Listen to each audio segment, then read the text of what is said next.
పండుగలు దసరా పండుగ నాడు సెలవు ప్రకటిస్తే శ్రీనివాస్ నాయుడు గారు సెలవులు లేవు ఏం లేవు మనం జూమ్ మీటింగ్ డబ్బులు సంపాదించుకోవడానికని అప్పటికప్పుడే గ్రూప్లో మెసేజ్ లేకుండా కూడా జూమ్ మీటింగ్ని అది వాట్సాప్ మీటింగ్ మేము పెట్టడం జరిగింది. కాబట్టి దీంట్లో సెలవులు కానీ పండుగలు కానీ పబ్బాలు కానీ మనకు అన్నీ కూడా అన్నీ అనుకూలంగా మార్చుకోవాలి.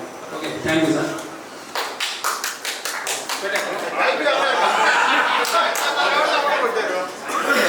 అంటే మా ఎంపీ గారికి థ్యాంక్స్ చెప్పాలి కాబట్టి దాని గురించి.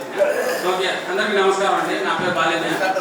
నేను సార్ 2 నిమిషాలకి వచ్చేస్తా సార్.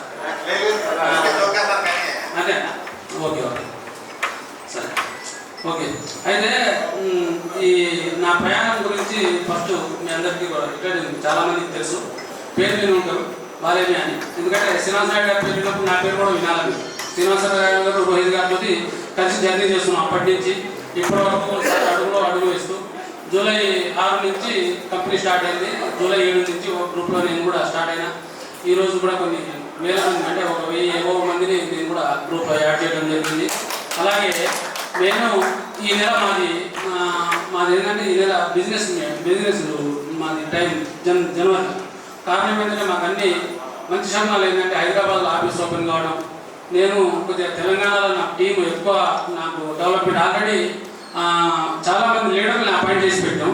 వాళ్ళందరూ ఏంటంటే క్రిస్టమస్, కొత్త సంవత్సరం, సంక్రాంతి ఇవన్నీ అడ్డమైంది. ఎలక్షన్స్, రేపు మున్సిపల్ ఎలక్షన్స్ ఇవన్నీ ఏంటంటే అడ్డమైంది. ఇప్పుడు హైదరాబాద్ ఆఫీస్ ఓపెన్ అవుతుంది కాబట్టి మనం ఎక్కడికి పోవాల్సిన అవసరం లేకుండా మన అసోసియేట్ అందరినీ కూడా హైదరాబాద్ ఆఫీస్కి రమ్మంటే టీం ఆటోమేటిక్గా డెవలప్ అవుతుంది. మననే రత్న సార్తో వికారాబాద్లో గ్రాండ్ మీటింగ్ ఏర్పాటు చేయడం జరిగింది. అలాగే మంచిర్యాల ఇక ఈ నెలలో 3-4 మీటింగ్లు కూడా ఇంకో తెలంగాణలో ఆల్రెడీ వాళ్ళు అడుగుతున్నారు. దాని దగ్గర ప్లాన్ చేసి శ్రీనివాస్ నాయుడు గారితో రత్న సార్తో రోహిత్ సార్తో మాట్లాడి ప్లాన్ చేసి ఎక్కడికక్కడ మీటింగ్లు కండక్ట్ చేస్తాం. ఈరోజు గుంటూరులో ఈ సెకండ్ మీటింగ్ నేను మాట్లాడడం. ఫస్ట్ మీటింగ్ నాడు కొంచెం అంటే ఈరోజు ఉన్న కళ ఆ రోజు అంటే కారణం ఏంటంటే అప్పుడు కొత్తగా ఉన్నాం. ఇంకొకటి ఏంటంటే అందరికీ కొత్త, కానీ ఈరోజు చాలా మెచ్యూరిటీ పీపుల్. ఈరోజు లంచ్ తర్వాత కూడా ఎంత అద్భుతంగా జనాలు మనం అంటే మీటింగ్లో పాల్గొనాలని చెప్పి ఉత్సాహంగా ఉన్నారు. ఎందుకంటే ప్రతి ఒక్కరు కూడా కేవలం అంటే సోషల్ సర్వీస్ చేయడానికో లేకుంటేనేమో ఏదో పుణ్య పనులు చేయడానికి కారణం వచ్చింది. డబ్బులు సంపాదిద్దామనే ఏకైక లక్ష్యంతో మనం రియల్ రూమ్లో జాయిన్ కావడం జరిగింది. ఎందుకంటే ఎన్ని మాట్లాడినా ఏం చేసినా లాస్ట్కి మనం డబ్బులు సంపాదించడం కోసమే రియల్ రూమ్లోకి వచ్చినాం అనేది అందరూ ఒప్పుకోవాలి. రియల్ రూమ్ కాన్సెప్ట్ ఖచ్చితంగా రియల్ ఎస్టేట్ చేసే వాళ్ళకి ఒక 10 నిమిషాలు అర్థమైపోతుంది. కొత్త వాళ్ళకి ఒక గంటలో, ఒక రోజుల్లో, ఒక 2-3 జూమ్ మీటింగ్లో అర్థమవుతుంది. ఎందుకంటే వాళ్ళు ఆల్రెడీ ఇండివిజువల్గా రియల్ ఎస్టేట్లో చేసి అనుభవించి డబ్బులు సంపాదించకుండా ఈరోజు చాలామంది ఏమంటారంటే జనరల్గా మాకు 2 సంవత్సరాల నుంచి 3 సంవత్సరాల నుంచి రియల్ ఎస్టేట్ బిజినెస్ లేదని అంటారు. రియల్ ఎస్టేట్ బిజినెస్ ఉంది, ఎవరికి లేదు. వెంచర్లు వేసిన వాళ్ళకి, లేకుంటే 10,000 ఉన్న గజాన్ని 20,000 అమ్మే వాళ్ళకి, లేదా 5,000 గజాన్ని 10,000 అమ్మాలనుకున్న వాళ్ళకి, రేట్ ఎక్కువ పెంచి అమ్మే వాళ్ళకి, మార్కెట్ చూసుకొని 1,500, 2,000, 3,000 గజాన్ని పెట్టుకొని అమ్మే వాళ్ళకి బిజినెస్ లేదు.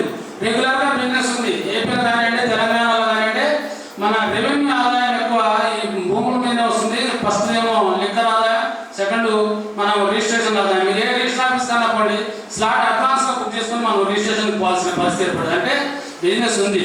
మెయిన్ రియల్ రూమ్ ఉద్దేశం ఏంటంటే వెంచర్ టేక్ ఓవర్ చేసుకోవడమో లేకుంటే వెంచర్ వేయడమో కాదండి. శ్రీనివాస్ నాయుడు గారు చెప్పినట్టు మన క్యాప్షన్లే ఉన్నది, మీ పాత ప్లాట్తోనే మా కొత్త ప్లాట్ ఎక్స్చేంజ్ చేసుకోండి.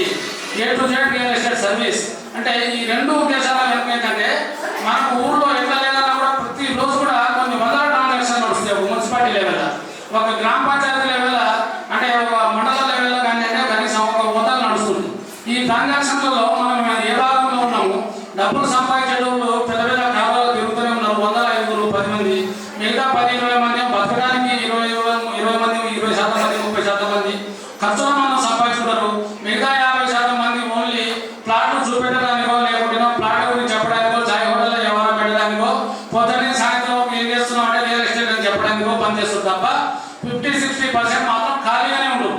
జనరల్గా చెప్పుకోవాలంటే ఖాళీగా ఉండాలంటే ఒక సంవత్సరానికి ఒక ప్లాట్ అవ్వచ్చు, 1 లక్ష రావచ్చు. ఆ లక్షతో ఆ బండ్ల పెట్రోల్ పోసుకొని వాడు పోస్తారా, మీరు పోస్తారా, ఎవరైనా కస్టమర్ వస్తే నువ్వు పోయి రాకు, నేను పోతా, ఇట్లా చాలా వరకు ఈ రియల్ ఎస్టేట్లో మనం చేసేవాళ్ళం. మన అసోసియేట్స్ మొత్తం ఇదే మూమెంట్లో ఉన్నాం. దీనికి అందరికీ ఇప్పుడు మనకు సొల్యూషన్ అనేది దొరికిపోయింది ఏర్పడ ద్వారా. కారణం ఏంటంటే 50 గజాల ప్లాంట్ కూడా మనం అమ్ముతాం, 500 గజాల ప్లాంట్ అమ్ముతాం, 5,000 గజాల ల్యాండ్నైనా మనం అమ్మడానికి మన అసోసియేషన్ ఉంది. కాబట్టి ఒకవేళ మనం ఏదైనా సిక్ అయినా, మన పరిస్థితి బాగా లేకున్నా, మన ఊళ్ళో లేకున్నా కూడా మన టీంలో ఎవరైనా మనకి ఇన్కమ్ వచ్చే అవకాశం ఒక రియల్ భూమిలోనే ఉంది. ఎందుకంటే ఎవరో మీ కస్టమర్ రియల్ ఎస్టేట్లో ఒక వెంచర్ వేస్తాడు. ఆ వెంచర్ వేసిన మనకి ఏం చెప్తాడంటే మీరు 4 కస్టమర్ తీసుకోండి, మీకు ఒక కార్ ఇస్తాడు. మనం ఆ మాట పోగొట్టుకోవచ్చు, కొంటలేమని చెప్పి ఆ కస్టమర్ ఇంటికి కారు పంపించి తెల్లారు లేచిన కాడి నుంచి 10 సార్లు సార్ రేపు రెడీ అని చెప్పి అది అన్నాడు. మనం భార్య పిల్లలను వదిలిపెట్టి అతని కోసం తిరిగి అతని కారు ఎక్కించుకొని మనం తీసుకొని ఆ వెంచర్ కాడి తీసుకోకపోతే 3 రోజుల తర్వాత ఏ వెంచర్ పే కూడా అతనికి తెలియదు ఆ కస్టమర్కి. ఎందుకంటే మనము ఈరోజు వాళ్ళు అంటే ఎవరైనా సరే, మీరైనా మేమైనా మనమైనా డబ్బులు సంపాదించామన్న ఆలోచనతో కొంటడో ఏమో అన్న ఫీలింగ్ తోటి అతను ఏమంటారు. కానీ ప్రాక్టికల్గా మనం రియల్ రూమ్లోకి వచ్చిన తర్వాత ప్రాక్టికల్గా ఉండదు మన బిజినెస్.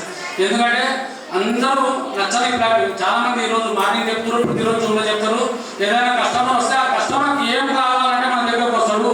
ఆ కస్టమర్కి 5 లక్షలలో కావాలా, 5 కోట్లలో కావాలా, 50 లక్షలలో కావాలని చెప్పి మనం కూర్చోబెట్టి అడుగుతాం. కాబట్టి అతనికి టూత్ పేస్ట్ అయినా ఇప్పిస్తాం, పడవలైనా ఇప్పిస్తాం, ఊర్లో షాప్ కావాలన్నా ఇప్పిస్తాం, ఇల్లు కావాలన్నా ఇప్పిస్తాం, లాస్ట్కు రేపు వేసుకుని ఉండే ఇల్లు కావాలన్నా కూడా మనం ఇప్పేయగలుగుతాం. కాబట్టి కస్టమర్ మన దగ్గర నుంచి 100% పోడు కాబట్టి మన ఇన్కమ్ వస్తుంది. మనం చేసినా చేయకుండా మన టైం బాగలేక మనం 1 నెల బిజినెస్ మనకు కాకుండా కూడా హైదరాబాద్లో భూమి నడిచినా, అమరావతిలో భూమి నడిచినా, లేదా వైజాగ్లో భూమి నడిచినా, ఎక్కడైనా మన టీంని మన అసోసియేట్ ఏర్పాటు చేసుకుంటే వాళ్ళ ద్వారా మనకు ఇన్కమ్ వస్తుంది. ఆ ఇన్కమ్ తోటి మనం గెట్టినవి మనం నలుగురికి వాళ్ళ జీవనోపాధిని, వాళ్ళ కుటుంబాన్ని కూడా మనం ఎట్లయితే మన సీనియర్లు మనకెట్లా సపోర్ట్ చేస్తున్నారో మనం వాళ్ళ జూనియర్లకి మన జూనియర్కి ఫాలో చేసి మనం కూడా ఆ విధంగా సపోర్ట్ చేస్తే వాళ్ళ కుటుంబాలు కూడా మన జీవితాంతం మర్చిపోకుండా ఉంటాయి. మనం ఎలా అయితే ఇప్పుడు నేను శ్రీనివాస నాయుడు గారిని, మా శ్రీ ముఖేష్ సార్ని ఎట్లయితే మర్చిపోమో అలాగే వాళ్ళు కూడా మనల్ని మర్చిపోకుండా ఉంటారు. మనం కాన్సెప్ట్లో ఒకటి ఇంకొకటి మెయిన్ గుర్తుపెట్టుకోవాల్సింది ఏంటంటే అసోసియేట్స్ మనం కొంతమందిని జాయిన్ చేసుకుంటున్నాం గ్రూప్లలో జాయిన్ చేసి 1, 2, 3 గ్రూప్లో పెట్టిన తర్వాత కొంతమంది వాళ్ళు ఎగ్జిట్ అవుతున్నారు. ఆ ఎగ్జిట్ అయ్యే వాళ్ళు మన టీం వాళ్ళు ఉన్నారు అనుకోండి, నేను జాయిన్ చేసిన అతను ఎగ్జిట్ అయ్యిండు, ఎందుకు అయింది అని చెప్పి ఒకసారి కాల్ చేయండి. ఒకవేళ మీకు ఏమైనా చేయడానికి మొహమాటం ఉంటే ఆఫీస్కి ఫోన్ చేసి వాళ్ళు కాల్ చేసి మీరు ఎందుకు ఎగ్జిట్ అవుతున్నారు అంటే రియల్ నుండి మీకు ఏం నచ్చలేదు అని చెప్పి వాళ్ళని అడిగితే వాళ్ళకి మనం కరెక్ట్ చెప్పాలి. అది ఇష్టం లేకుండా చేయలేదు అనుకోండి, మైనస్ చెప్పడం అంటే లేదని చెప్పడం. ఎగ్జిట్ అనేది మైనస్లో చాలా తక్కువ అవుతుంది. మనకు మంచి చేయకుండా కానీ చెడు చేసి చెడు ఉండకూడదు. అందు గురించి ఏంటంటే మన టీంలో ఎవరైనా మనం జాయిన్ చేసిన వాళ్ళు ఎగ్జిట్ అయితే వాళ్ళు ఎందుకు ఎగ్జిట్ అయ్యారు అనేది కూడా తెలుసుకోండి. దానివల్ల అతను ఏంటంటే మనకు ప్రెస్ అవుతాడు. ఎప్పుడైనా ఏ కస్టమర్ అయినా ఏ అసోసియేట్ అయినా కూడా మనం తక్కువ వచ్చిన అయితే ఎవరితో ఏ పని పడుతుందో మనకు తెలియదు. మనం ఎప్పుడైనా దక్కాలని రాసిపెట్టుకుంటే 100% దక్కుతుందండి. అది రియల్ రూమ్ ద్వారా మనం దక్కించుకునే అవకాశం ఎక్కువ ఉంటుంది. Okay, thank you. అందరికీ ధన్యవాదాలండి. చాలా దూరం నుంచి వచ్చినప్పుడు మీరు అందరూ కూడా ఓపికగా ఉన్నందుకు అందరూ కూడా నా టీం వాళ్ళకి, రాని వాళ్ళకి, వచ్చిన వాళ్ళకి, ఇక్కడ జైన్ కాని వాళ్ళకి అందరూ కూడా ప్రతిరోజు కూడా ఇక్కడ వచ్చిన మార్నింగ్ ఉన్నట్టు జూమ్ మీటింగ్కి హాజరయ్యేటట్టు చేస్తే మనం 50% మన అసోసియేట్ జైనింగ్లో మనం సక్సెస్ అయినట్టుగా అని చెప్పి నేను అనుకుంటున్నాను sir. Thank you. Thank you so much Balendra గారు. సో అనుభవం తెలివి కంటే చాలా గొప్పది అంటారు. నాది తెలివి, వాడిది అనుభవం. వాడు ముందే చెప్పారు, ఆయన నువ్వు ఏదేదో రామాయణాలు పెడుతున్నావు అవన్నీ కాదు, ముందు అచీవర్స్కి సన్మానం చేయించండి. అతిథులను గౌరవించడం కాదు, ఇక్కడ అచీవర్స్ను గౌరవించడం అనేది మనం ఇది. వాళ్ళు అతనే అతిథి, అతనే అచీవర్. సో వారిని గౌరవించుకోవడం మన బాధ్యత. దొంత ఒక చేయి.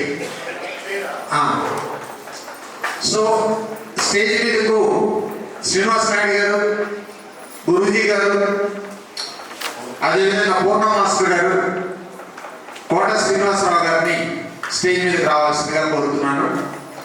రోహిత్ గారు కూడా రావాల్సిందిగా కోరుతున్నాను. మీ సిస్టర్ తర్వాత. అయితే అచీవ్మెంట్ మొదటిగా ఎవరున్నారు? Anybody guess?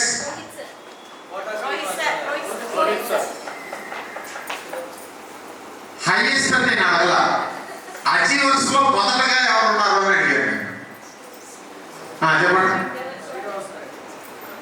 ఎవరు చెప్పింది? ఎస్, మొదటి అచీవర్ టోపర్తి శ్రీనివాస్ నాయుడు గారు, దూపిశెట్టి శ్రీనివాస్ నాయుడు గారు. అదే నేను ఇంజనీర్ విలాసంలో చెప్తానని సౌండ్ తగ్గేసుకున్నా. దూపిశెట్టి శ్రీనివాస్ నాయుడు గారు మొదటి అచీవర్. సో ముందుగా మొదటి అచీవర్ సన్మానం చేసుకోవాల్సిన బాధ్యత మాకుంది. సన్మానం చేయాలంటే మాబోటోడు బాగటోడు లేడుంటే బాగుండదు. మన శ్రీరామ్ లాగా పెద్దోడు ఉండాలి. శ్రీరామ్ గారు రండి, రెండు పైకి మీరుంటే స్టేజీకి సగం స్టేజ్ ఉంటుంది.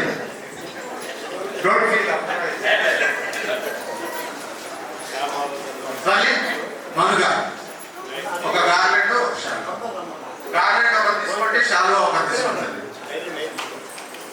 వెరీ గుడ్ అన్న. ఓకే మేడం గారు, ఇప్పుడు మీ అన్నగారి సన్మానం కాబట్టి మీరు పైకి